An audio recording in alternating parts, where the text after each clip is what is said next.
Assalamualaikum warahmatullahi wabarakatuh. Perkenalkan, nama saya Novita Sari, NPM 2188201054. Baiklah, di sini saya ingin mengumpulkan tugas dengan mata kuliah metode pembelajaran yang berjudul kegiatan penelitian. Yang A, siapa yang perlu meneliti? Dahulu, apabila mendengar kata penelitian, orang sering membayangkan suatu kesibukan di laboratorium. Seorang ahli sedang asyik mengamati reaksi zat-zat yang dicampur di tabung reaksi, atau dalam labu didih, tabung Erlenmeyer, atau alat-alat lain yang serba rumit. Dengan demikian, maka penelitian adalah suatu kegiatan monopoli para ahli. Yang pertama, deskripsi riset atau penelitian deskriptif. Istilah deskriptif berasal dari istilah bahasa Inggris yang berarti memaparkan atau menggambarkan sesuatu hal, misalnya keadaan, kondisi, situasi, peristiwa, kegiatan, dan lain-lain. Dengan demikian, yang dimaksud dengan penelitian deskriptif adalah penelitian yang dimaksudkan untuk menyelidiki keadaan, kondisi, atau hal-hal lain yang sudah disebutkan, yang hasilnya dipaparkan dalam bentuk laporan penelitian. Penelitian deskriptif merupakan penelitian yang paling sederhana dibandingkan dengan penelitian-penelitian yang lain, karena dalam penelitian ini peneliti tidak dapat melakukan apa-apa terhadap objek atau wilayah yang diteliti. Istilah dalam penelitian, peneliti tidak mengubah, menambah, atau mengadakan manipulasi terhadap objek atau wilayah penelitian.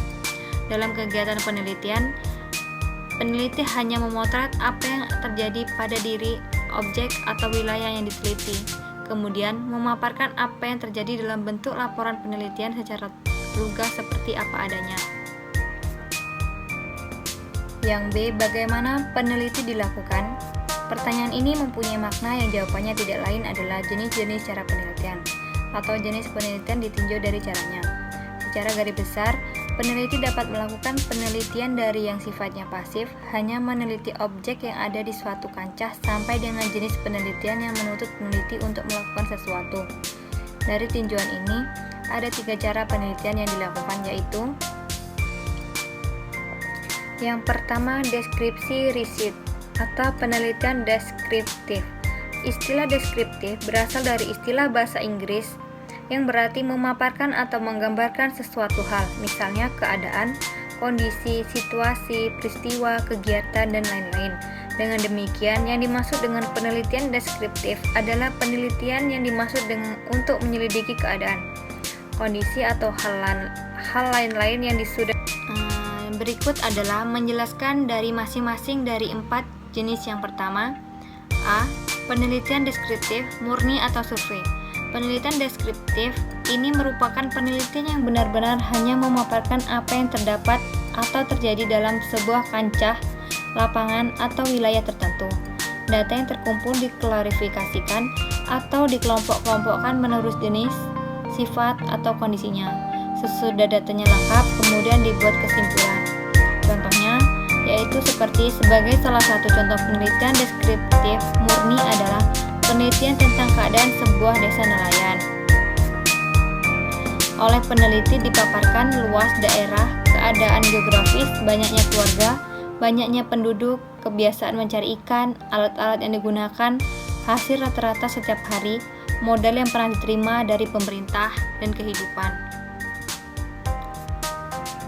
Yang B, peneliti korelasi atau korelasional atau peneliti hubungan. Peneliti korelasi atau penelitian korelasional adalah penelitian yang dilakukan oleh peneliti untuk mengetahui tingkat hubungan antara 2 variabel atau lebih, tanpa melakukan perubahan, tambahan, atau manipulasi terhadap data yang memang sudah ada. Untuk lebih rincinya, ada 2 jenis penelitian korelasi, yaitu yang pertama, korelasi sejajar, korelasi sebab, akibat. Contoh korelasi sejajar.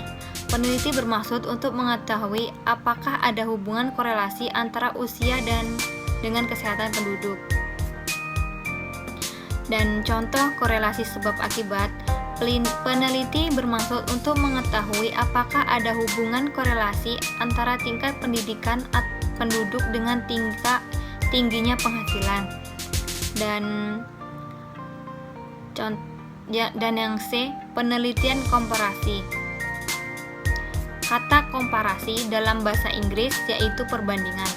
Maka dari kata tersebut menunjukkan bahwa dalam penelitian ini meneliti bermaksud mengadakan perbandingan kondisi yang ada di dua tempat. Apakah kedua kondisi tersebut sama atau ada perbedaan? Dan kalau ada perbedaan, kondisi ini tempatnya mana yang lebih baik dan hasil dari hasil penelitian ini. Contoh penelitian perbandingan. Peneliti bermaksud membandingkan penghasilan penduduk perempuan dengan penduduk laki-laki di satu daerah.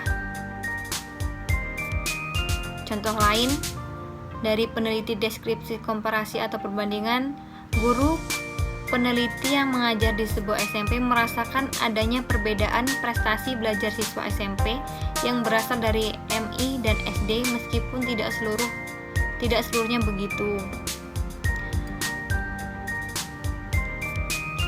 Dan yang D, peneliti penelusuran. Penelitian penelusuran berasal dari kata telusur, yaitu mencermati jalan yang sudah dilalui untuk menelusuri apa yang terjadi di masa lalu, atau dengan kata lain melacak.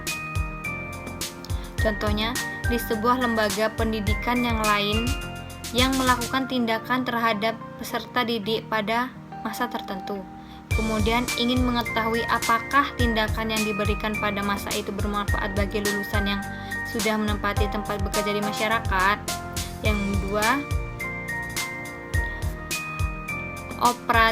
operation research adalah suatu penelitian yang dilakukan oleh seseorang yang bekerja mengenai apa yang ia laksanakan tanpa mengubah sistem pelaksanaannya.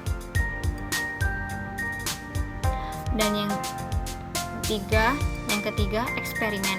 Dengan cara ini, peneliti sengaja membangkitkan timbulnya sesuatu kejadian atau keadaan, kemudian diteliti bagaimana akibatnya.